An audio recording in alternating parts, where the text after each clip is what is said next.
Mis padres pasaron años manipulándome por dinero, así que decidí cortar contacto e inventé ser millonaria solo para provocar. Ahora mi madre apareció cobrando la fortuna que cree que tengo, sin saber que todo era mentira. Ella no tiene idea de lo que está por venir. Antes de empezar a contar mi historia, díganme de dónde están viendo este vídeo. Vamos allá. Cuando tenía 7 años, pasé toda la tarde arreglando mi cuarto y organizando mis muñecas en filas perfectas, solo porque quería que mis padres vieran que era una buena niña y me dijeran que me amaban. En lugar de eso, mi madre miró alrededor con indiferencia y comentó que había perdido demasiado tiempo jugando cuando debería estar ayudando con las tareas de la casa. Mi padre ni levantó los ojos del periódico. Y así siempre fue nuestra relación. Hacía de todo para ser notada. Llegaba a despertarme antes que todos para hacer desayuno los fines de semana, solo para ver si conseguía una sonrisa o un gracias genuino. Aún así, era como si fuera invisible en mi propia casa. No recuerdo ni una sola vez que escuché un te amo de ellos. Pero el golpe más fuerte vino cuando, a los 22 años, fui aceptada en una universidad en otro estado hace 4 años. Mis padres dijeron que era perfecto, que finalmente iban a tener paz en casa sin mis complicaciones cerca. Eso me destruyó completamente. Lloré frente a ellos y aún escuché de mi madre, para con ese drama. Ya eres adulta, tienes que aprender a arreglártelas sola. Esa noche recogí mis cosas y me fui a vivir con mi mejor amiga, Sara, durante el verano antes de empezar la universidad. Aunque devastada, sentí un alivio inmenso porque salir de esa casa era mi primer paso para curarme. Pasó el tiempo y en junio del año pasado, me gradué en psicología. Ya estaba mucho mejor. Ya no era esa adolescente insegura, ansiosa, deprimida y siempre queriendo agradar. Me había convertido en una mujer confiante, segura de mí misma y que sabía su propio valor. Fue entonces que mis padres me sorprendieron de nuevo, pero esta vez positivamente. Aparecieron diciendo que estaban orgullosos y preguntando si podían ir a mi graduación. Lloré leyendo ese mensaje. Parecía que yo, la niña herida, finalmente estaba siendo acogida. Ya hacía casi 3 años que no nos hablábamos bien, pero aún así todo parecía surreal, increíble. Ni se me pasó por la cabeza que podría ser interés. Respondí inmediatamente que sí, que estaría muy feliz con ellos allí. Solo que no sabía que ese día sería apenas la calma antes de la tormenta. Ellos aplaudieron cuando recibí el diploma. Lloré en mi discurso porque ver a mis padres allí significaba mucho para mí. Solo que 5 días después recibí un email de mi madre. Me emocioné hasta pensando que estaban tratando de acercarse. Solo que era una planilla detallada, listando cada gasto que tuvieron para ir a la graduación. Pasajes aéreos, 4 noches en hotel 4 estrellas, comidas, alquiler de auto, estacionamiento, todo. Al final exigían que les reembolsara todo el viaje, $2,847. No había ningún felicitaciones, ningún fue maravilloso verte, nada. Me quedé paralizada mirando la pantalla, con el estómago revuelto, casi vomito. Sara me encontró roja de rabia, temblando de tanto apretar los puños. Sentí tanto al mismo tiempo. El dinero ni siquiera era el mayor problema, hasta tenía una reserva. Lo absurdo era que había preguntado antes si querían ayuda con los costos, y dijeron que no era necesario. Al principio pensé en culparme como hacía cuando era pequeña. Pero cuanto más pensaba, más indignada me ponía. Al día siguiente, después de una sesión de emergencia con mi terapeuta, tomé una decisión. Hice una transferencia bancaria por el valor exacto, incluso agregué $50 como tarifa de presencia. Pero no paré ahí. Mandé un mensaje desahogando todo lo que sentía. Recordé cómo lloraba viendo películas, viendo otras familias abrazándose mientras mis padres apenas me miraban. De cómo lloraba para dormir por la indiferencia de ellos. De cuando pagué la reparación del auto de mi madre a los 17 años, usando el dinero que ganaba trabajando después de la escuela, solo para tratar de ser vista. De todo el abuso emocional que viví. Dije exactamente eso, abuso emocional. Al final, inventé que me había vuelto millonaria en los últimos años a través de inversiones en criptomonedas y acciones, y que antes de ese email, planeaba comprar una casa para que se jubilaran y además hacer un viaje de regalo. Pero ahora, no tendrían nada de eso. Incluso inventé algunos términos técnicos de inversiones para hacerlo más convincente y mandé el mensaje. Después de eso, los bloqueé en todo. No sabía qué esperar, pero inicialmente vino solo el silencio. Silencio absoluto. Solo que, claro, después de algunos días empezaron los mensajes. Mis padres, tíos, primas, todos bombardeándome, llamándome egoísta, ingrata, deshonra de la familia. Pero hubo un mensaje que no se me quitó de la cabeza, de mi madre. Vamos para allá ahora, espero que estés preparada para conversar como una adulta. Entré en pánico, fui a revisar los vuelos, y realmente había uno llegando en 2 horas. Llamé desesperada a Sara, avisando de la visita sorpresa, pero mi celular se descargó después. Solo podía ser mala suerte. Tomé el cargador, corrí al auto y me quedé atrapada en el tráfico. Cada semáforo en rojo parecía una eternidad, y la ansiedad solo empeoraba. Me quedé imaginando qué iban a hacer, qué iban a decir, cómo iba a aguantar todo eso otra vez. Cuando finalmente llegué a mi apartamento, mis peores miedos se confirmaron. Mis padres ya estaban en la sala. Sara estaba allí con una expresión de quien había estado horas en una conversación extremadamente incómoda. Lo extraño era que mis padres no parecían enojados. Estaban hasta cordiales, lo que me asustó aún más. Mira quién llegó, dijo mi madre ya levantándose para abrazarme. Me quedé parada mientras me envolvía en ese abrazo falso. Estábamos teniendo una conversación muy interesante con Sara. Sara me lanzó esa mirada de sácame de aquí, por favor. ¿Qué están haciendo aquí?, pregunté, alejándome de su abrazo. Hija, hubo un gran malentendido sobre esos gastos de la graduación, dijo mi madre, usando ese tono de falsa preocupación. Nunca quisimos que pensaras que te estábamos cobrando dinero. Era solo para mostrar cuánto invertimos para estar en tu gran día. Mientras hablaba, noté que mi padre estaba discretamente fotografiando el apartamento con el celular. Lo vi tomando fotos de la sala e incluso haciendo zoom a algunas cartas en la mesa de centro. Papá, ¿estás fotografiando mi casa?, interrumpí el discurso de mi madre. ¿Qué? No, solo estaba revisando unos mensajes, respondió guardando el celular rápidamente. Sara se levantó. Acabo de recordar que quedé de encontrarme con unas amigas. Mándame mensaje cuando termines aquí, dijo, lanzándome una mirada cargada de significado antes de tomar su bolso y salir. Tan pronto como la puerta se cerró detrás de Sara, la actitud de mis padres cambió completamente. Mi padre se inclinó hacia adelante entrelazando los dedos. Causaste un verdadero caos en la familia con esas mentiras, dijo. Ahora todos piensan que eres una millonaria que se niega a ayudar a sus propios padres. Podrías resolver esto fácilmente, complementó mi madre. Si nos ayudaras financieramente podríamos explicar a todos que fue solo un malentendido. En ese momento, todo quedó claro para mí. No era sobre la cuenta de la graduación. Era sobre la mentira que había contado sobre ser rica. ¿Realmente creyeron eso? No soy millonaria, dije sin mostrar emoción. Inventé eso porque me dolió que me cobraran por la graduación. Mi padre bufó. Ah, para con eso. Vemos tus redes sociales. Restaurantes, viajes, ropa de marca. Estás viviendo bien y no ayudas a tu propia familia. Realmente habían estado acosando mis redes todo este tiempo. La mayoría de esas publicaciones eran de eventos pagados por amigas o lugares baratos donde dividíamos la cuenta. Pero visto desde afuera, podía parecer una vida de lujo. Mira, dijo mi padre, cambiando el tono a esa forma manipuladora que conocía muy bien, vamos a hacer diferente. Estamos pensando en un préstamo pequeño. Unos $35.000 para nuestra jubilación. Eso no es nada para alguien en tu situación. Me quedé solo mirándolos. No voy a darles dinero. Ni siquiera tengo ese dinero. Y aunque lo tuviera, la respuesta sería no de todos modos. El rostro de mi madre cambió instantáneamente. La sonrisa falsa desapareció y dio lugar a esa mirada fría que conocía desde la infancia. Podemos complicarte mucho la vida, dijo. Tu jefe tal vez se interese en saber sobre tus problemas con drogas en la universidad. Nunca usé drogas, respondí sin entender. Ellos no lo saben, replicó mi padre, dando una sonrisa perversa. En ese momento recordé lo que mi terapeuta había dicho sobre documentar las conversaciones con ellos. Apreté disimuladamente el botón de grabación en mi celular. Estoy grabando todo lo que están diciendo, avisé calmadamente. Si están amenazando con difundir mentiras sobre mí, quiero todo registrado. El comportamiento de los dos cambió en un parpadeo. De repente volvieron a fingir que eran solo padres preocupados queriendo acercarse a su hija. Mi padre se levantó inventando una excusa sobre necesitar volver al hotel.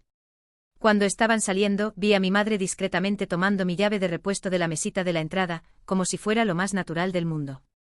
Pon eso de vuelta, dije firmemente.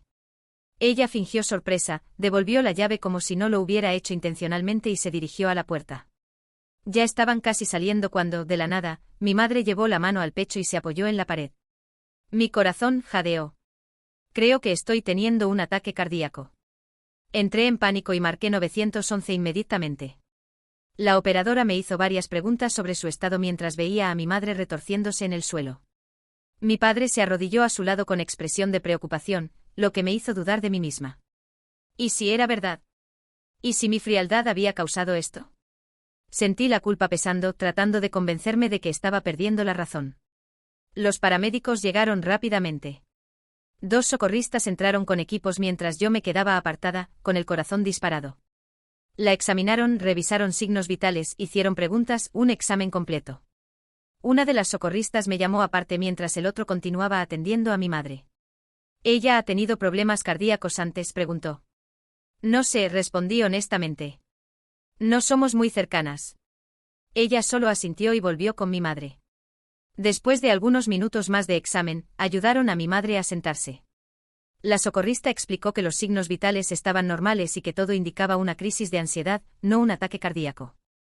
Sugirió que buscara a su médico, pero consideró innecesaria la atención hospitalaria. Como por arte de magia, mi madre mejoró tan pronto como se dio cuenta de que la actuación no estaba funcionando. Rechazó ir al hospital, diciendo que ya estaba mejor. Los paramédicos se fueron después de que firmara algunos papeles, y me quedé nuevamente sola con mis padres. Necesitan irse, dije firme, parada en la puerta. Ahora. Mi padre ayudó a mi madre a levantarse, lanzándome una mirada que heló mi sangre. Esto aún no ha terminado, dijo en voz baja. La familia cuida de la familia. No lo olvides. No respondí, solo me quedé sosteniendo la puerta abierta hasta que salieran. Después cerré todo con llave y me deslicé al suelo, apoyando la espalda en la puerta, temblando. Llamé a Sara y le conté rápidamente lo que había pasado, avisándole que ya podía volver. Mientras esperaba, compré cerraduras nuevas online para instalar el mismo día. Cuando llegó me ayudó a cambiar todas las cerraduras e incluso compramos una cámara de seguridad básica para poner en la puerta. La armamos juntas, las dos saltando con cada ruido en el pasillo. Dios, tus padres están completamente locos, dijo Sara mientras probábamos la alerta de movimiento de la cámara por el celular. Tu madre casi me convenció de que estabas teniendo un brote psicótico y necesitabas ayuda. Estuvieron haciendo preguntas muy extrañas sobre ti. Solo gemí. Es muy típico de ellos. Gracias por aguantar firme hasta que llegué. Imagínate. Pero hablando en serio, ¿estás bien? Todo esto es muy pesado. Antes de que pudiera responder, mi celular pitó con una notificación del banco sobre actividad sospechosa en mi cuenta. Mi corazón se hundió mientras abría la app corriendo. Alguien había tratado de hacer login usando mis datos personales. El sistema bloqueó porque el intento fue hecho desde otro estado, justamente de donde viven mis padres. Están tratando de invadir mi cuenta bancaria, dije, mostrando el celular a Sara. Ella se quedó en shock. ¿Pueden hacer eso? Saben mi número de identificación, fecha de nacimiento, probablemente hasta el nombre de mi primera mascota y todas esas preguntas de seguridad, respondí sintiendo un apretón en el pecho. Son mis padres. Pasé la siguiente hora al teléfono con el banco, bloqueando todo y reforzando la seguridad. Congelé mi crédito en las 3 principales agencias, solo para asegurarme. Mientras hacía eso, mi celular sonó con número oculto. Contra el buen juicio contesté y puse en altavoz para que Sara también escuchara. Era mi madre. Conocemos personas que pueden causarte muchos problemas, dijo directamente. Gente del área de tecnología, gente que puede acceder a cualquier cosa. Piénsalo bien antes de continuar negándonos ayuda. Colgué sin responder, pero guardé la llamada grabada. Al día siguiente fui a la comisaría con las grabaciones y presenté una denuncia por intento de fraude y acoso. El policía que me atendió fue atento, pero no mostró mucha esperanza. Las cuestiones familiares son complicadas, comentó. Sin una prueba concreta de que fueron ellos quienes trataron de acceder a tu cuenta, lo máximo que puedo hacer es registrar la denuncia. Salí de allí frustrada, pero al menos había empezado a juntar la documentación necesaria. Llegando a casa, fui a revisar la correspondencia y me encontré con varias solicitudes de tarjeta de crédito que nunca había pedido. Era la confirmación de mis sospechas. Mis padres se habían aprovechado de la breve visita a mi apartamento para fotografiar documentos personales, y no podía entender cómo aún tenían acceso incluso con las cerraduras nuevas y la cámara de seguridad.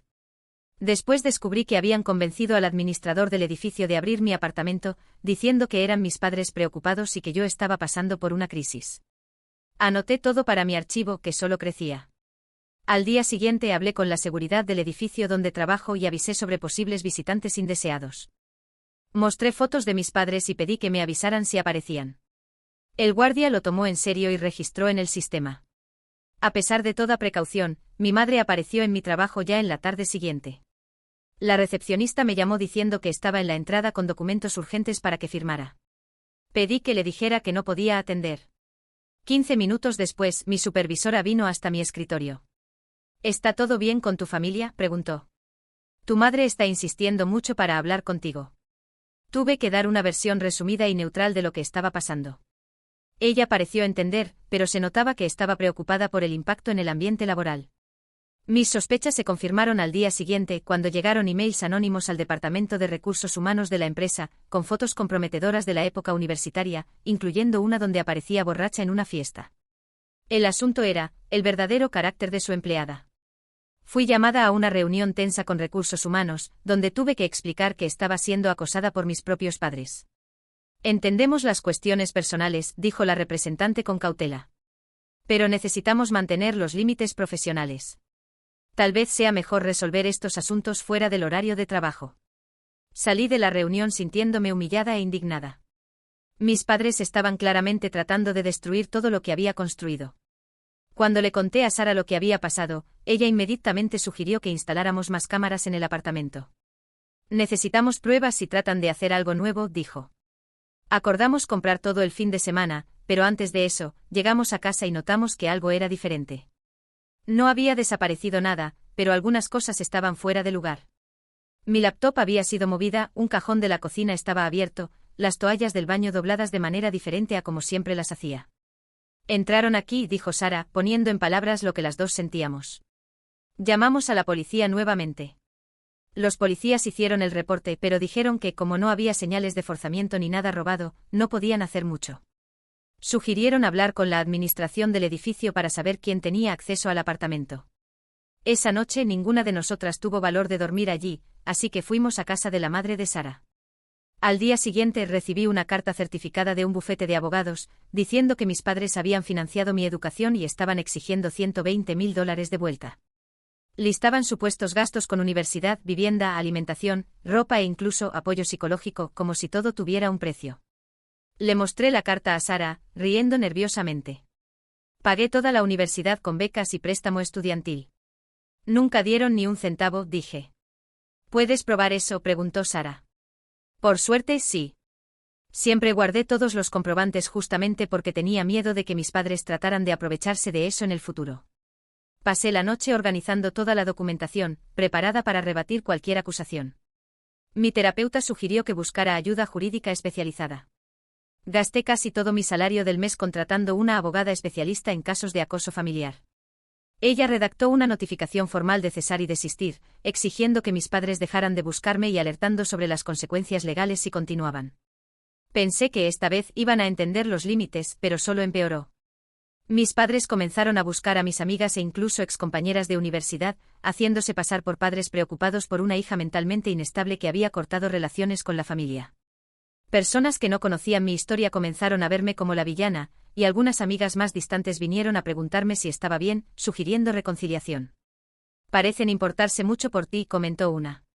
Toda familia tiene problemas, ¿no crees que estás exagerando? Estaba perdiendo el control de la narrativa. Un grupo de esas amigas llegó incluso a organizar una cena de mediación, que en realidad era una intervención para convencerme de reconciliarme con mis padres amorosos. Traté de explicar, no entienden. Ellos no son quienes fingen ser. Pero fueron ellos quienes te criaron, te dieron casa y comida. Les debes algo de respeto, dijo alguien. Ya estaba casi rindiéndome cuando Sara se levantó y le dijo a todos, ninguna de ustedes vivió en esa casa cuando ella era niña. Nadie sabe por lo que pasó. Y nadie vio cuando sus padres invadieron nuestro apartamento la semana pasada. El silencio se apoderó de la mesa. Sara tomó el celular y mostró las imágenes de las cámaras de seguridad que conseguimos con la administración del edificio. Mis padres conversando con el administrador, que después abrió la puerta para que entraran. Mi madre sonriendo y gesticulando, mi padre ansioso por entrar. Cuando vieron las pruebas, la mayoría se dio cuenta de que había sido manipulada. Pidieron disculpas y prometieron bloquear a mis padres si trataban de contactarlas nuevamente. La amiga que organizó la cena se sintió especialmente avergonzada. Perdón, dijo. Mis padres siempre fueron excelentes conmigo. Pensé que era normal confiar en ellos. Debí haber confiado en ti. Con mis amigas más cercanas de vuelta a mi lado, me sentí más fuerte. Comencé a documentar cada intento de contacto y cualquier situación extraña. Mis padres cambiaron de estrategia una vez más, ahora difundiendo rumores en mi ciudad natal de que estaba mentalmente enferma.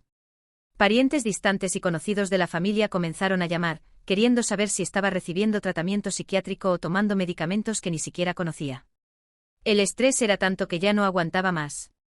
Después de conversar con Sara y mi terapeuta, resolví salir de las redes sociales temporalmente. Así, mis padres perderían una de las formas de monitorear mi vida, pero por otro lado, yo también me alejaría de las personas que me apoyaban. Fue entonces que Sara tuvo una idea. Ella creó perfiles falsos solo para vigilar lo que mis padres publicaban, sin que se dieran cuenta. Eso terminó siendo esencial. Por uno de esos perfiles descubrimos que estaban planeando otra visita sorpresa, esta vez trayendo varios parientes que apenas conocía, supuestamente para una intervención familiar. Compartían estrategias e incluso divulgaron mi dirección para toda la familia. Quieren sorprenderte con toda la familia, me alertó Sara, mostrando las publicaciones. Por suerte mi edificio tenía portería 24 horas. Corrí a hablar con la administración, expliqué lo que estaba pasando y entregué todos los documentos de la orden de restricción. Garantizaron que nadie subiría sin mi autorización. Cuando llegó el sábado de la supuesta intervención, yo era un manojo de nervios. Cerca del mediodía, el portero llamó. Señorita, hay 6 personas aquí abajo diciendo que son de su familia. Alegan que es una emergencia. No hay emergencia alguna, respondí. Por favor, no los dejen subir. Están irrespetando una orden judicial solo con estar ahí. El portero fue firme y no dejó pasar a nadie sin mi autorización. Después recibí otra llamada avisando que mis padres y otros 5 parientes hicieron un escándalo en la portería, gritando sobre derechos familiares y amenazando con demandar al edificio. El equipo grabó todo en las cámaras, lo que terminó sirviendo como otra prueba del acoso. Por la noche mi tía Marcia llamó. Había estado con ellos más temprano, pero siempre fue más equilibrada que el resto de la familia. Mira, no tengo idea de qué está pasando entre tú y tus padres, dijo. Pero me importas, querida. ¿Será que podemos conversar en un lugar más privado? ¿Solo nosotras dos? Me quedé desconfiada, pero también curiosa. La tía Marcia siempre fue la más sensata de la familia. Cuando era niña, a veces me daba unos $20 a escondidas, mandándome a comprar algo solo para mí. Acordamos encontrarnos en una cafetería cerca de mi trabajo al día siguiente.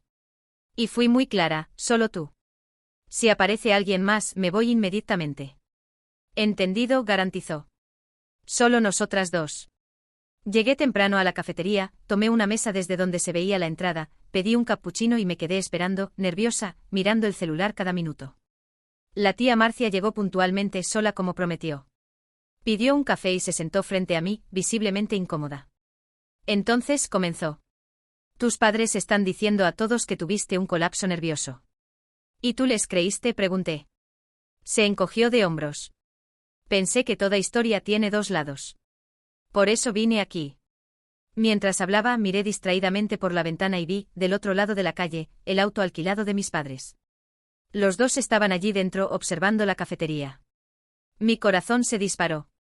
Están ahí afuera, dije interrumpiendo a la tía Marcia. En el auto del otro lado de la calle. Ella pareció genuinamente sorprendida y miró hacia afuera. Juro que no sabía que me iban a seguir.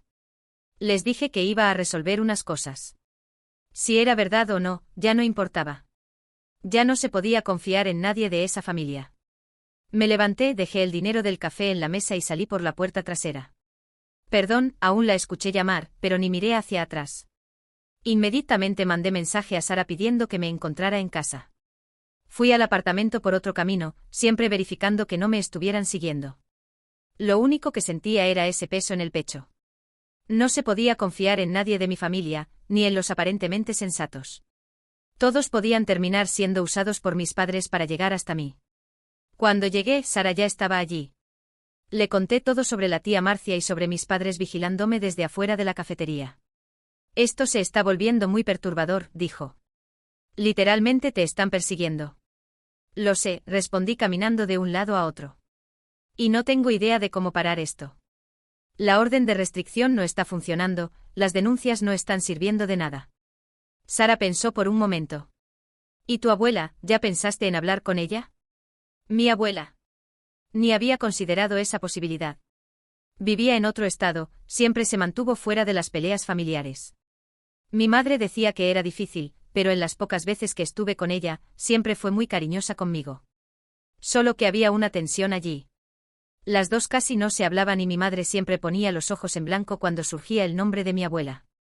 Después entendí que era porque mi abuela veía las manipulaciones de mi madre y no tenía miedo de confrontarla. En realidad, no es mala idea, respondí pensando en voz alta. Nunca se mordió la lengua. Encontré su número y llamé esa misma noche. Ella se sorprendió, pero no mostró irritación. Mira, esta llamada no me la esperaba, dijo. La última vez que escuché de ti, me dijeron que estabas teniendo problemas psiquiátricos. Déjame adivinar, dije. Mamá y papá te contaron, ¿verdad? Sí me contaron, confirmó. Pero me quedé con el pie atrás. Siempre me pareciste la más equilibrada de esa familia. Pasé más de una hora contándole todo, desde la infancia hasta el episodio de la cafetería. Ella escuchó todo, haciendo solo algunos sonidos de concordancia. Cuando terminé, hubo un silencio pesado. Tu madre siempre fue complicada, dijo por fin. Y tu padre solo empeora el lado malo de ella. Traté de ayudar cuando eras pequeña, pero me cortaron. Dijeron que me estaba entrometiendo. Vino a la mente un recuerdo antiguo. Mi abuela visitándome cuando tenía unos 9 años, discutiendo feo con mis padres, y después de eso pasé años sin verla. Ni siquiera me acordaba más de eso. ¿Entonces me crees?, pregunté sintiendo mi voz fallar. Claro que te creo, respondió con convicción. Y creo que ya entendí lo que está pasando. ¿Cómo así? ¿Han hablado de dinero últimamente? ¿Pidieron préstamo o ayuda? Sí, pidieron.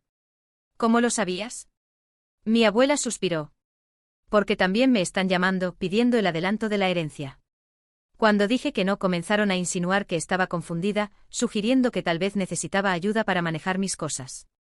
Me dio náuseas. Era exactamente eso lo que me estaban haciendo.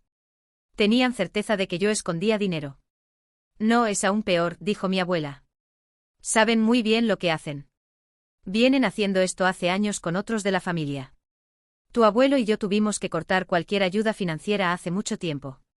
Pasamos más de una hora conversando, intercambiando historias sobre sus tácticas.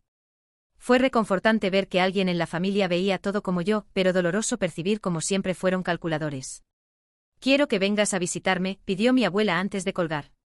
El próximo mes.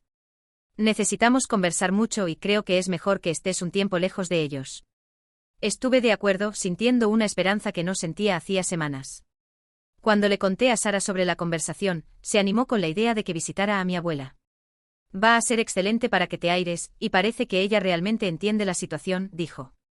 Las semanas siguientes pasaron tranquilas, sin dramas o nuevos intentos de ataque de mis padres. Parecía la calma antes de la tormenta, pero traté de aprovechar mientras duró. Me enfoqué en el trabajo, pasé tiempo con amigas que me apoyaban y continué firme en terapia. 2 días antes del viaje para ver a mi abuela, recibí por correo un sobre blanco sin remitente. Dentro había solo una foto mía entrando al consultorio de mi terapeuta, claramente tomada desde dentro de un auto estacionado del otro lado de la calle. En el reverso estaba escrito: «Sabemos a dónde vas». Le mostré la foto a Sara, que se asustó tanto como yo. Esto es realmente aterrorizante, dijo analizando la foto. Tienes que contarle a tu terapeuta. Llamé inmediatamente y agendé una sesión de emergencia el mismo día. Llevé la foto, expliqué cómo la había recibido y conté todo lo que estaba pasando. Mi terapeuta miró la foto con atención. Esto sobrepasa todos los límites y puede ser peligroso, dijo. Estoy preocupada por tu seguridad. ¿Qué hago?, pregunté. La policía no actúa sin amenaza directa. Continúa documentando todo como ya estás haciendo, orientó. Pero considera mudarte temporalmente a otro lugar, donde tus padres no puedan encontrarte. Este viaje a tu abuela llegó en el momento justo. También sugirió que revisara mi auto y celular para garantizar que no había ningún rastreador o aplicación espía. Sara me ayudó a revisar el auto esa noche, mirando hasta debajo de él y en las cajas de las ruedas, pero no encontramos nada. Aún así, continué sintiéndome paranoica y vulnerable. Al día siguiente en el trabajo, mi jefa me llamó para conversar. Estaba visiblemente incómoda cuando me senté. Recibimos información preocupante sobre ti, dijo, empujando una carpeta en mi dirección. ¿Dentro? Había la impresión de un reporte policial falso con mi nombre, detallando un arresto por conducir alcoholizada y agresión a policía. Supuestamente en mi tercer año de universidad. Esto nunca pasó, dije inmediatamente. Esto es mentira. Nunca fui arrestada. Mi jefa pareció aliviada. Espero que sí. No parecía algo que harías. El email vino de una cuenta anónima, lo que me pareció extraño. Expliqué rápidamente lo que estaba pasando con mis padres, diciendo que estaban tratando de destruir mi reputación. Ella comprendió, pero se quedó preocupada. Si necesitas tiempo para lidiar con esto, avísame, dijo. Y voy a pedirle al personal de ti que bloquee cualquier email sospechoso. Agradecí y volví a mi escritorio perturbada. Mis padres estaban intensificando los ataques, ahora apuntando a mi carrera. Llamé a mi abogada y le conté las novedades. Ella estuvo de acuerdo en que ya había material suficiente para un proceso por acoso, pero alertó que eso significaba entrar en una batalla judicial larga y llena de contacto con mis padres. Iniciar una demanda te va a obligar a verlos y convivir con ellos por un tiempo, explicó. Y los procesos familiares pueden arrastrarse por meses o hasta años. ¿Estás preparada para eso? No estaba segura. Solo de imaginar compartir el mismo ambiente con ellos repetidamente, escuchando las mentiras, ya me dejaba exhausta. Pero vivir con miedo del próximo ataque parecía aún peor. Voy a pensarlo, respondí. Voy a visitar a mi abuela este fin de semana. Decido cuándo regrese. El día anterior a mi vuelo, recibí una solicitud de amistad de una prima, Carla, con quien no hablaba hace años, pero éramos cercanas en la infancia, antes de que mis padres pelearan con los de ella. Acepté con cautela, pensando que tal vez alguien de la familia quería apoyarme. Casi inmediatamente Carla mandó mensaje preguntando sobre mi éxito financiero e inversiones.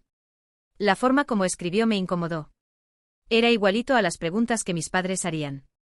Fui a investigar y descubrí que la cuenta había sido creada apenas una semana antes. No era ella, era un perfil falso para tratar de sacarme información. Bloqueé inmediatamente y decidí no confiar más en nadie de la familia en redes sociales.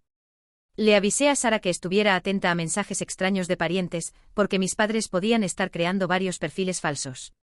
En la mañana siguiente, mientras arreglaba las maletas para visitar a mi abuela, Sara me llamó para ver algo en su laptop, abierta en una página de Facebook de nuestra ciudad natal. Mira esto, dijo. En la pantalla estaba una publicación de mi madre, diciendo que yo estaba escondiendo una herencia de la familia que debería ser dividida. Según ella, había engañado a mi abuela para quedarme con dinero que sería de todos. Ya tenía decenas de comentarios y compartidos. ¿Qué herencia?, pregunté sin entender. No tengo herencia alguna.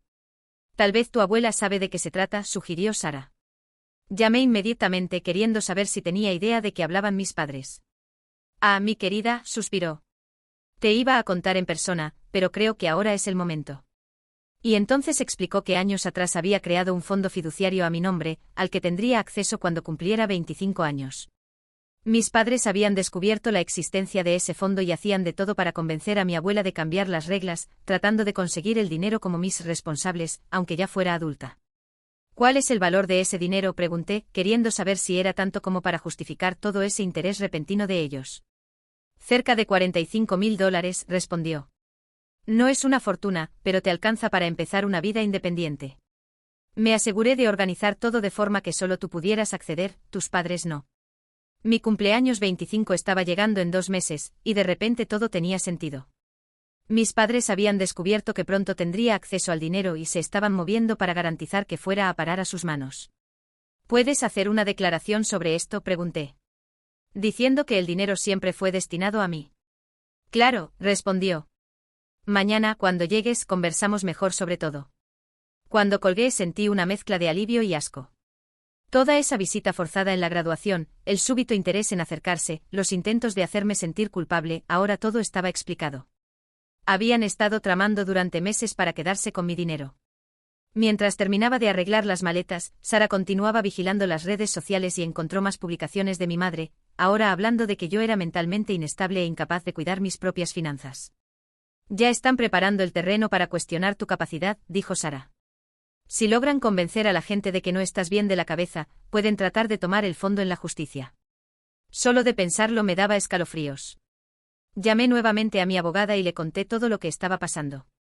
Pidió que consiguiera una declaración registrada de mi abuela explicando la intención del fondo y que juntara cualquier prueba de los intentos de mis padres de conseguir el dinero. El día de mi vuelo, desperté con un mensaje de número desconocido. Sabemos de tu viaje. Correr donde la abuelita no va a servir. Dinero de familia es de la familia. Se lo mostré a Sara, que insistió en llevarme hasta el aeropuerto y solo se fue después de que pasé por seguridad. Cuando me senté en el avión, me dio una mezcla extraña de miedo de lo que mis padres aún podían hacer y, al mismo tiempo, una sensación de fuerza por finalmente entender el motivo de todo aquello. Por primera vez, era yo quien estaba adelante. No era solo sobre dinero, era sobre control. Y ahora, finalmente, yo estaba quitándoles ese poder. El avión despegó y cerré los ojos, tratando de aferrarme a lo que mi abuela me había dicho por teléfono: eres más fuerte que ellos. Siempre lo fuiste. Tal vez tenía razón. Tal vez entendiendo las reglas de ese juego, finalmente podía dejar de jugar. Las 2 horas del vuelo hasta la casa de mi abuela fueron las más tranquilas que tuve en semanas. Sin llamadas, sin mensajes, sin posibilidad de que mis padres me perturbaran a 35.000 pies de altura. Realmente me desconecté y dormí casi todo el tiempo. Cuando desembarqué, llegué a pensar que mis padres iban a encontrar la manera de aparecer en la puerta de desembarque. Pero solo vi a mi abuela esperándome con esa sonrisa acogedora. Por fin, mi niña, dijo abrazándome de verdad. Nada de esos abrazos fríos que mi madre a veces trataba de dar. Fuimos a su casa en un silencio agradable hasta que ella volvió a sacar el tema. Preparé el cuarto de huéspedes para ti y ya llamé a mi abogado. Viene mañana temprano para que resolvamos todo sobre el fondo. La casa era exactamente como la recordaba de la infancia. Arreglada, acogedora, oliendo a torta de canela. Pasamos la noche poniéndonos al día y ella trajo álbumes antiguos llenos de fotos que nunca había visto. Tu madre quiso deshacerse de todo esto, explicó, mostrándome fotos de cuando era bebé. Dijo que era solo chatarra cuando tenías unos 4 años. Pero yo guardé todo con cariño. Era surreal mirar esas imágenes. Tenía decenas de fotos de mi infancia que habían sido escondidas de mí. En algunas de las primeras, mis padres parecían hasta felices conmigo en brazos. Algo claramente había cambiado. ¿Qué pasó con ellos?, pregunté. Siempre fueron así. Mi abuela suspiró. Tu madre siempre fue complicada. Pero empeoró mucho después de que tu abuelo murió, cuando tenías unos 3 años. La pelea por la herencia sacó a la luz un lado muy feo de ella. Tu padre solo hace lo que ella manda. Al día siguiente llegó su abogado. Un señor llamado Dr. Martínez, amigo de larga data de la familia. Explicó los detalles del fondo fiduciario. El dinero había sido reservado por mi abuelo especialmente para mí, con mi abuela como administradora, hasta que cumpliera 25 años. Tus padres trataron varias veces de conseguir ese dinero, contó Dr. Martínez. Decían que era para tu escuela, salud y emergencias. Tu abuela nunca lo permitió porque sabía que se quedarían con todo para ellos. Pasamos la mañana preparando toda la documentación. Una declaración registrada de mi abuela confirmando la intención del fondo, documentos para que accediera al dinero en mi próximo cumpleaños, y una capa extra de protección legal para evitar que cuestionaran mi capacidad. Esto debería protegerte, dijo Dr. Martínez, cerrando la carpeta. Pero prepárate porque estas situaciones pueden ponerse bien desagradables. Y no se equivocaba. Esa tarde mi celular no paraba de recibir mensajes. De alguna forma, mis padres descubrieron que estaba en casa de mi abuela y amenazaban con aparecer allí. Mi abuela parecía tranquila. Que vengan, dijo sin perder la calma. Ya llamé al sheriff, que es mi amigo hace años, y sabe que no puede dejarlos entrar aquí. Dicho y hecho. El sheriff Roberts pronto apareció, súper respetuoso con mi abuela. Ella le explicó todo, mostró la orden de restricción, y él garantizó que la policía estaría vigilando. Puede quedarse tranquila, doña Elena, dijo.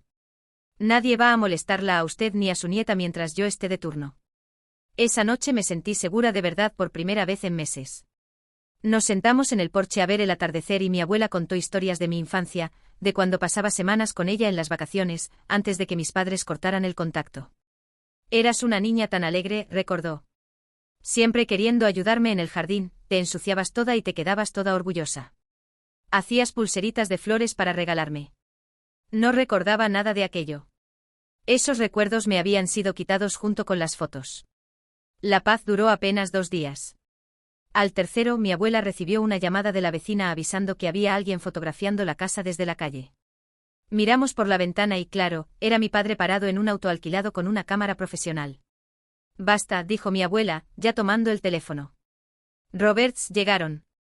El sheriff apareció en menos de 10 minutos. Mirando por la ventana, vi cuando fue hasta el auto de mi padre y los dos tuvieron lo que parecía ser una conversación bien tensa. Al final, mi padre se fue, pero el mensaje estaba más que claro. Ya sabían dónde estaba. Esa tarde, mi abuela recibió una carta certificada. Era del abogado de mis padres, diciendo que ella era incapaz de cuidar sus propias finanzas y que estaban pidiendo una audiencia para asumir su tutela. Bueno, esto es novedad, comentó sorprendentemente serena al entregarme la carta. Ahora están tratando de declararme incapaz para poner las manos en mi dinero también. ¿No estás preocupada?, pregunté horrorizada con este nuevo ataque. Para nada, respondió. Hice una evaluación cognitiva completa hace 2 meses, cuando comenzaron con estas insinuaciones sobre mi memoria. Mi médico dijo que tengo la mente de una persona 20 años menor. El doctor Martínez tiene toda la documentación. Mi abuela siempre estaba 3 pasos adelante. Ya había anticipado cada movimiento de ellos, y me quedé impresionada con su estrategia. No llegas a los 78 años siendo ingenua, me dijo cuando comenté eso. Y no crías una hija como tu madre sin aprender a defenderte. Al día siguiente cumplí 25 años. Doctor Martínez apareció nuevamente con la documentación final para que liberara el fondo fiduciario. Fue extraño firmar esos documentos, sabiendo que ese dinero fue el detonante de toda la pesadilla con mis padres. Una vez que procesen, tu dinero cae en la cuenta en hasta 48 horas, explicó Dr. Martínez. Mi sugerencia es transferir pronto a una cuenta que tus padres no tengan acceso. Pareció sensato. Llamé a mi banco en mi ciudad y abrí una cuenta nueva en otra agencia. Mientras tanto, mi abuela hizo una torta de cumpleaños y me dio un collar antiguo que había sido de la bisabuela. Fue el cumpleaños más normal que tuve en años. Quería haber hecho esto en todos tus cumpleaños, dijo mientras comíamos torta en el porche. Traté de mandar tarjetas durante años, pero dudo que hayas recibido alguna. Y realmente no recibí. Esa noche revisé mis emails antes de dormir y encontré un mensaje de Sara con el asunto, aparecieron de nuevo. Mis padres habían ido hasta el edificio de nuestro apartamento con regalos de cumpleaños y terminaron causando otro escándalo en la portería cuando la seguridad no los dejó subir. La tarjeta que dejaron hablaba sobre dinero de familia y sobre compartir bendiciones. Al día siguiente entré por primera vez en la cuenta del fondo fiduciario. $45.000. No era una fortuna, pero ya hacía diferencia para alguien que estaba empezando de cero. Mi primera reacción fue guardar para dar entrada a una casa, en algún lugar tranquilo. Pero mirando el saldo, sentí un vacío enorme. Era por causa de ese dinero que todo había empezado. Era por eso que de repente mis padres habían decidido ser padres de nuevo después de años de negligencia emocional. $45.000. Era ese el precio de nuestra relación. Le avisé a mi abuela que iba a volver a casa antes de lo previsto. Había tomado una decisión. Era hora de terminar ese ciclo de una vez por todas. Entiendo, dijo. Pero prométeme que vas a volver a visitarme. Aquí siempre vas a tener un hogar de verdad. Me llevó al aeropuerto y nos despedimos con un abrazo lleno de cariño. En el vuelo de regreso comencé a armar un plan con ayuda de mi abogada, a quien llamé tan pronto llegué al aeropuerto. Cuando el avión aterrizó, ya teníamos una estrategia lista. Sara fue a buscarme, visiblemente aliviada al verme. Dios, se volvieron completamente locos después de que te fuiste. Ayer fueron hasta mi trabajo buscando información sobre tu vuelo de regreso. Esto termina hoy, dije. Ya tengo un plan. Al día siguiente, mi abogada y yo finalizamos lo que ella llamó opción nuclear. Una notificación formal de cesar y desistir, detallando cada caso de acoso, con todas las pruebas anexadas. Pero no era apenas otra amenaza jurídica más. Junto con la carta preparamos sobres lacrados dirigidos a los jefes de mis padres, vecinos, líderes de la iglesia y amigos cercanos, conteniendo pruebas seleccionadas de su comportamiento. Esos sobres serían enviados si me buscaban nuevamente, de cualquier forma. Aquí es el final de la línea, dijo mi abogada mientras firmaba la carta. Si tratan de hacer contacto, esos sobres van a ser entregados y toda su reputación social se va por el desagüe. Mandé todo por correo certificado con aviso de recepción. Y me quedé esperando. Menos de 24 horas después, mi madre llamó de un número desconocido. ¿Crees que puedes amenazarnos?, dijo, ya exigiendo explicaciones. Somos tus padres. Vamos a contarle a todos qué tipo de hija eres. Puedes hablar a voluntad, respondí muy calmada. Pero antes de hacer eso. Sabe que ya hablé con tu jefa en la escuela y con la pastora Linda de tu iglesia. Se quedaron bastante interesadas en las grabaciones que tengo. Silencio del otro lado. Hasta que dijo, estás blofeando. La pastora Linda hasta comentó que está preocupada por tu orientación espiritual, después de saber de los intentos de engañar a tu madre anciana. Y tu directora se quedó especialmente curiosa con el reporte policial falso que enviaron a mi trabajo. El tono de mi madre cambió inmediatamente. Por primera vez, era yo quien tenía el poder en la relación. Escuché el pánico en su voz, dándose cuenta de que ya no era el blanco fácil de antes. Mira, tal vez necesitemos darnos un tiempo para que se enfríen las cabezas, dijo. Se puede resolver esto en familia. Ya no existe más nosotros, respondí. Esta es la última vez que vamos a conversar. Si tú o papá me buscan nuevamente de cualquier forma, esos sobres van a ser entregados. Se acabó. Colgué antes de que pudiera decir algo más y bloqueé el número. Por 3 semanas, mis padres desaparecieron completamente. Ninguna llamada, ningún email, nadie tratando de contactar por ellos. Sara y yo incluso comenzamos a relajarnos, pensando que tal vez la amenaza había funcionado.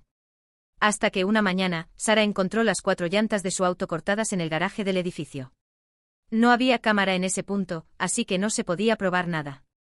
Pero fue demasiada coincidencia. Parecía venganza. No van a parar, dijo Sara mientras esperábamos la grúa. Solo van a actuar más desde las sombras. Y tenía razón. Necesitaba actuar definitivamente. Decidí buscar directamente a las personas cercanas a mis padres. Escribí un email bien pensado explicando todo con hechos, sin tono emocional, y lo mandé a vecinos y amigos de la iglesia cuyos contactos conseguí en redes sociales. Las respuestas llegaron rápido, pero fueron bien variadas. Mi madre, por ejemplo, fue a Facebook a publicar oraciones públicas por la hija problemática y pedir que volviera al seno de la familia. Los comentarios estaban llenos de gente ofreciéndome apoyo y prometiendo rezar por mí. Y allí estaba ella nuevamente tratando de controlar la narrativa. Aún pensaba si debía responder públicamente cuando algo inesperado pasó. 4 personas del círculo de mis padres me buscaron en privado. Una era la vecina del lado, otra una mujer de la iglesia, una tercera era colega de mi madre en la escuela, y la cuarta, un antiguo amigo de mi padre. Todos trajeron historias parecidas sobre mis padres pidiendo dinero prestado y nunca devolviéndolo, difundiendo rumores sobre quien discrepaba de ellos, manipulando situaciones para salir bien parados. Solo que nadie tenía valor de hablar de eso en público. Tu madre sabe secretos de la mitad de la congregación, explicó la mujer de la iglesia. Nadie quiere ser el próximo objetivo de ella. La vecina contó que mis padres habían pedido prestado $800 el año anterior para una emergencia médica, que después descubrió que era mentira. Cuando cobré el dinero, tu madre difundió a todos que yo era avara y que no ayudaba a personas necesitadas. Al día siguiente, la hermana de mi padre me llamó y me sorprendí, ya que no hablábamos hace años. Vi tu email, dijo. Quiero que sepas que te creo. Conversamos casi 1 hora sobre mi infancia y el acoso reciente, y parecía realmente solidaria y comprensiva. Pero en medio de la llamada, su tono cambió sutilmente. Mira, al final de cuentas la familia es todo lo que tenemos, dijo. Creo que deberías considerar perdonarlos. No se están volviendo más jóvenes, y ese dinero ayudaría mucho en su jubilación. O sea, no llamó para apoyarme, quería negociar acceso al dinero del fondo fiduciario. Me quedé imaginando si ganaría algún porcentaje en eso. Agradezco tu preocupación, respondí fríamente. Pero el perdón requiere responsabilidad primero. Estás guardando rencor, replicó perdiendo el tono amable. Necesitas madurar y entender que la familia viene primero. Terminé la llamada y bloqueé su número también. Mi círculo familiar disminuía cada día, pero junto disminuía también la capacidad de mis padres de llegar hasta mí a través de otras personas. Sara sugirió que fuéramos de viaje el fin de semana para airarnos. Alquilamos una cabaña a algunas horas de allí, esperando que la distancia ayudara a aliviar la tensión. Solo estuvimos fuera 2 noches, pero nuestros celulares comenzaron a pitar con alertas del sistema de seguridad del apartamento. Alguien estaba tratando de forzar nuestra puerta. Volvimos a las apuradas y encontramos el marco de la puerta dañado, aunque las cerraduras reforzadas habían resistido. Esta vez la policía tomó el intento más en serio, recolectó huellas digitales e hizo un reporte detallado, pero desafortunadamente no consiguieron huellas digitales claras suficientes para identificar a nadie. Esto se está volviendo peligroso, dijo el policía. Estas personas están sobrepasando todos los límites. El mismo día contratamos una empresa de seguridad para instalar un sistema completo. Sensores de movimiento, cámaras, monitoreo 24 horas, todo. Habían terminado de instalar cuando llegó un paquete a nuestra puerta. Dentro había un álbum de fotos de familia con una nota, recuerda los buenos momentos. Hojeando el álbum, noté algo extraño. Varias fotos habían sido claramente alteradas digitalmente. Imágenes de cumpleaños en los que mis padres nunca estuvieron presentes, viajes familiares que nunca hicimos, celebraciones de fechas que jamás ocurrieron. Literalmente se pusieron en mis recuerdos de infancia usando Photoshop. Esto es un nuevo nivel de manipulación psicológica, dijo Sara, mirando las fotos conmigo. Llevé el álbum a mi próxima sesión de terapia, donde mi terapeuta analizó todo con atención y me ayudó a procesar esta nueva táctica. La sesión fue útil, pero esa noche tuve pesadillas intensas sobre mi infancia y mis recuerdos quedaron tan distorsionados que ya no sabía bien qué era real. Al día siguiente entré en un grupo de apoyo para hijos adultos de padres emocionalmente abusivos. Las historias que escuché allí sonaban aterradoramente familiares. Y por primera vez, sentí que era realmente comprendida por personas que pasaron por algo parecido. Comencé a sentirme en proceso de sanación.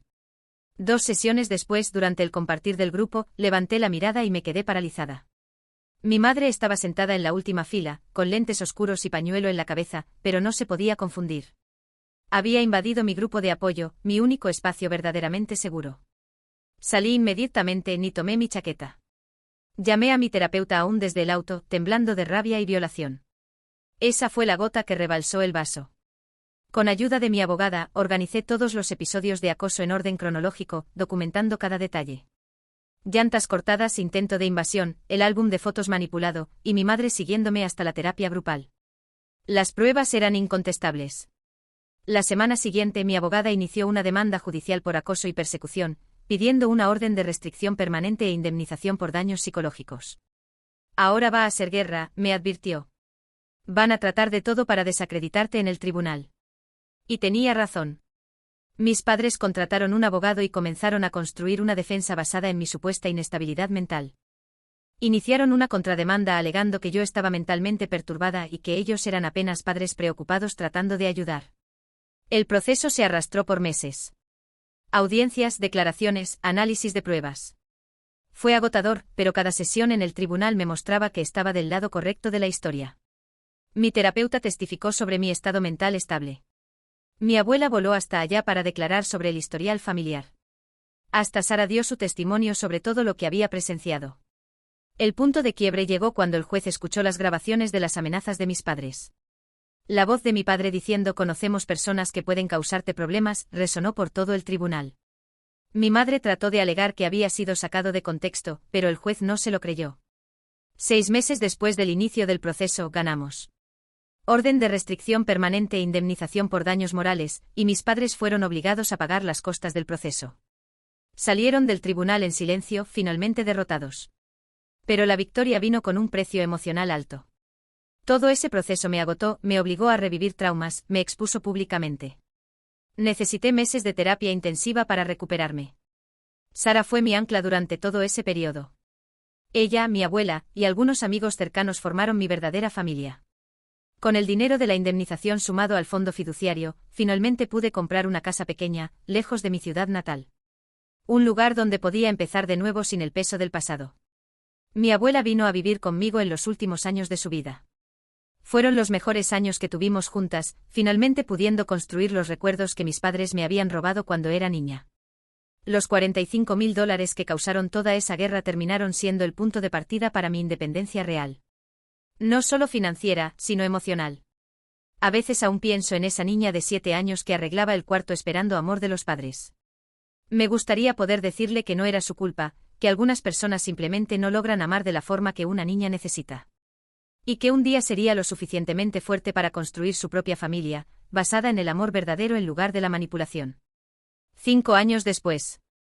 La vida había encontrado un ritmo tranquilo que nunca imaginé que fuera posible. Despertaba cada mañana en mi casa pequeña pero acogedora, tomaba café viendo el jardín que yo misma había plantado, y me preparaba para otro día en mi consultoría de psicología. Sí, me había convertido en terapeuta especializada en trauma familiar. La ironía no pasó desapercibida por nadie, especialmente por mí. Pero tenía sentido, ¿quién mejor para ayudar a personas que sufrieron abuso emocional de los padres que alguien que pasó por lo mismo? Mi abuela había fallecido 2 años antes, a los 80 años, en paz en su cama, sosteniendo mi mano. Me dejó no solo una herencia sustancial, sino algo mucho más valioso, la prueba de que el amor incondicional existe, aunque no venga de donde esperamos. Sara continuaba siendo mi mejor amiga y compañera de vida. No románticamente, se había casado con una mujer maravillosa llamada Lisa, pero en el sentido más profundo de familia elegida. Vivían a 2 cuadras de mí y cenábamos juntas por lo menos 3 veces por semana. Por años mis padres habían respetado la orden judicial. Ningún contacto, ningún intento de acercamiento. Casi me había olvidado de la sensación constante de estar siendo vigilada. Hasta que un martes común de septiembre mi secretaria me avisó que había una mujer en la recepción queriendo agendar una consulta de emergencia. Dijo que era sobre trauma familiar y que había escuchado hablar de mi trabajo. Su nombre es Elena Costa, dijo mi secretaria por el interfono. Mi sangre se heló. Elena Costa era el nombre de soltera de mi madre. Pedí a mi secretaria que dijera que no tenía horarios disponibles, pero ella insistió. 15 minutos después me llamó nuevamente. Dijo que va a esperar el tiempo que sea necesario. Está sentada allá afuera diciendo que necesita mucho hablar con usted. Sentí esa ansiedad familiar subiendo por el pecho, pero respiré profundo. Ya no era esa joven insegura de 5 años atrás. Era una mujer adulta, profesional, que había construido una vida sólida. Abrí la puerta de mi consultorio y allí estaba. Mi madre, visiblemente más vieja, con cabellos grises y arrugas que no estaban allí antes. Sonrió cuando me vio, esa sonrisa falsa que conocía tan bien. Hola, hija, dijo como si no hubieran pasado 5 años desde nuestra última conversación traumática. No puedes estar aquí, respondí firmemente. Existe una orden judicial. Ah, eso ya expiró hace mucho, mintió descaradamente. Solo quería conversar. Estoy enferma, ¿sabes? Era la misma táctica de siempre. La falsa emergencia médica, la manipulación emocional. Aunque fuera verdad, dije, no cambiaría nada. Necesitas irte. Pero no se fue. Se sentó en la silla de la sala de espera como si fuera una paciente cualquiera. Tu padre murió, dijo de repente, y por un momento mi mundo se detuvo. ¿Qué? Hace 3 meses. Ataque cardíaco. Pensé que te gustaría saber. Sentí un torbellino de emociones. Tristeza, alivio, culpa por sentir alivio, rabia porque usara la muerte de mi padre como una herramienta de manipulación. Lo siento, dije sinceramente. Pero eso no cambia el hecho de que necesitas irte de aquí. Dejó una carta para ti, continuó, sacando un sobre del bolsillo. Pidiendo perdón. Dijo que se arrepentía de todo. Parte de mí quería tomar esa carta.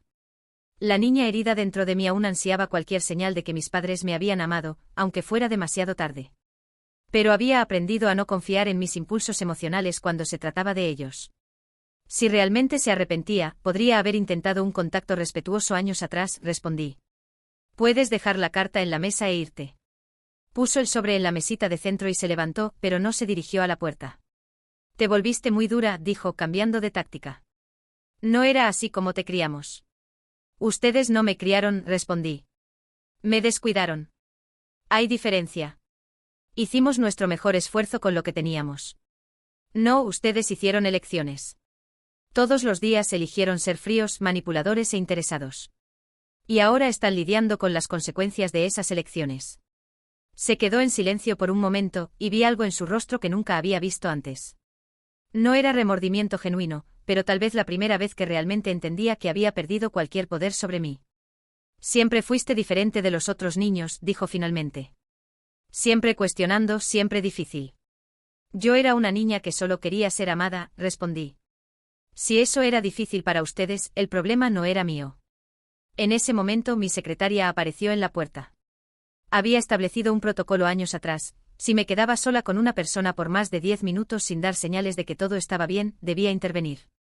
Doctora, su próxima paciente llegó, dijo, aunque sabía que mi agenda estaba libre. Gracias, Marina. Esta señora ya se estaba yendo. Mi madre me miró una vez más.